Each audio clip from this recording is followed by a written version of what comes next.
తెలుగు చలనచిత్ర చరిత్రను ఖైదీకి ముందు, ఖైదీకి తర్వాత అని రెండుగా విభజించవచ్చు. అప్పటివరకు ఒక మామూలు హీరోగా ఉన్న కొనిదెల శివశంకర వరప్రసాద్ను బాక్సాఫీస్ దగ్గర తిరుగులేని మెగాస్టార్గా నిలబెట్టిన సినిమా ఇది. 1983 అక్టోబర్ 28న విడుదలైన ఈ చిత్రం టాలీవుడ్ కమర్షియల్ ఫార్మాట్నే మార్చేసింది. అసలు ఈ సినిమా వెనుక ఉన్న కథ ఏంటి? చిరంజీవిని ఇది ఎలా సుప్రీం హీరోగా మార్చింది? ఈరోజు మన వీడియోలో ఖైదీ సృష్టించిన సంచలనాల గురించి తెలుసుకుందాం. 80వ దశకం ప్రారంభంలో చిరంజీవిగారు వరుస సినిమాలు చేస్తున్నారు. కాని ఆయనలోని అసలైన మాస్ పొటెన్షియల్ని బయటకు తీయగల సరైన కథ కోసం ఎదురుచూస్తున్న సమయమది. అప్పుడే దర్శకుడు ఏ కోదండరామిరెడ్డిగారి చేతికి హాలీవుడ్ చిత్రం ఫస్ట్ బ్లడ్ పడింది. ఆ సినిమా స్ఫూర్తితో మన నేటివిటీకి తగ్గట్టుగా పరుచూరి బ్రదర్స్ అద్భుతమైన మార్పులు చేసి ఖైదీ కథను సిద్ధంచేశారు. ఒక సామాన్య రైతుబిడ్డ వ్యవస్థపై తిరగబడే ఖైదీగా ఎలా మారాడనేది ఈ చిత్ర కథాంశం.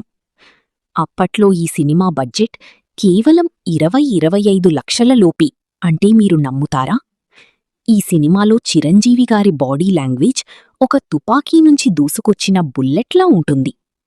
యాక్షన్ క్లైమాక్స్లో వచ్చే యాక్షన్ సీక్వెన్స్, గుర్రపు స్వారీలు అప్పట్లో ఒక సంచలనం.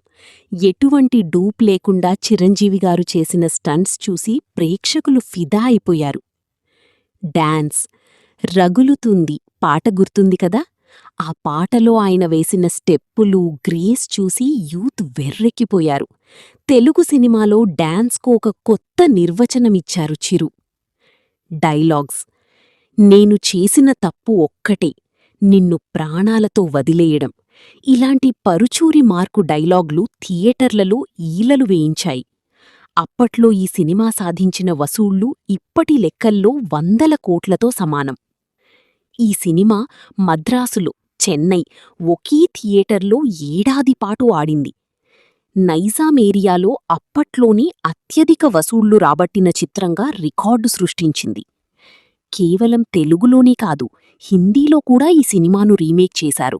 అమితాబ్ బచ్చన్తో కాదు, అక్కడ కూడా క్రేజ్ మామూలుగా లేదు.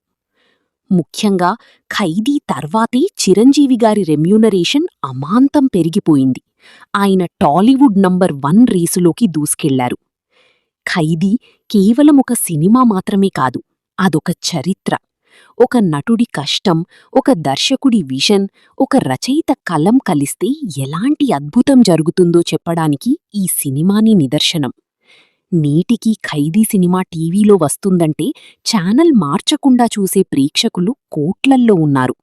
అందుకే చిరంజీవిగారు ఎప్పటికీ ఖైదీ నంబర్ 150 వరకు వచ్చినా ఆ మొదటి ఖైదీ మ్యాజిక్ మాత్రం ఎప్పటికీ ప్రత్యేకం. మరి మీకు ఖైదీ సినిమాలో అత్యంత నచ్చిన సీనేది? కింద కామెంట్స్లో తెలియజేయండి.